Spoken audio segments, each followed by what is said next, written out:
আপনার ঘরে কালো প্লাস্টিকের খেলনা বা খাবারের প্যাকেট আছে? সাবধান, এটি হতে পারে ক্যান্সার সহ একাধিক মারাত্মক রোগের কারণ। গবেষণা বলছে কালো প্লাস্টিকে থাকে বিষাক্ত রাসায়নিক যা আগুন ধরার ঝুঁকি কমাতে মেশানো হয়। যেমন ডেকাবিডি। এই রাসায়নিকগুলো মূলত বৈদ্যুতিক যন্ত্রপাতির জন্য অনুমোদিত, কিন্তু পুনর্ব্যবহার প্রক্রিয়ায় তারা শিশুদের খেলনা ও খাবারের প্যাকেজিংয়ে ঢুকে যাচ্ছে। বিষাক্ত রাসায়নিকগুলো আমাদের খাদ্য শৃঙ্খল ও শরীরে ঢুকে সৃষ্টি করছে মারাত্মক স্বাস্থ্য ঝুঁকি। এর ফলে ক্যান্সার, হরমোনজনিত সমস্যা ও স্নায়বিক ক্ষতি হতে পারে।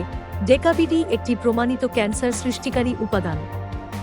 স্বাস্থ্য ঝুঁকি বিবেচনা করে এটি ইউরোপীয় ইউনিয়ন এবং আমেরিকায় নিষিদ্ধ। কিছু নমুনায় অনুমোদিত মাত্রার চেয়ে 1200 গুণ বেশি এই উপাদান পাওয়া গেছে। তাহলে কি করবেন? কালো প্লাস্টিক ঘর থেকে সরিয়ে ফেলুন। এর বদলে স্টেইনলেস স্টিল বা কাঠের জিনিস ব্যবহার করুন। বিষাক্ত রাসায়নিকের সংস্পর্শ কমাতে ঘন ঘন হাত ধুয়ে নিন এবং নিয়মিত ভেজা কাপড় দিয়ে মেজে মুছুন। সুস্থ থাকুন।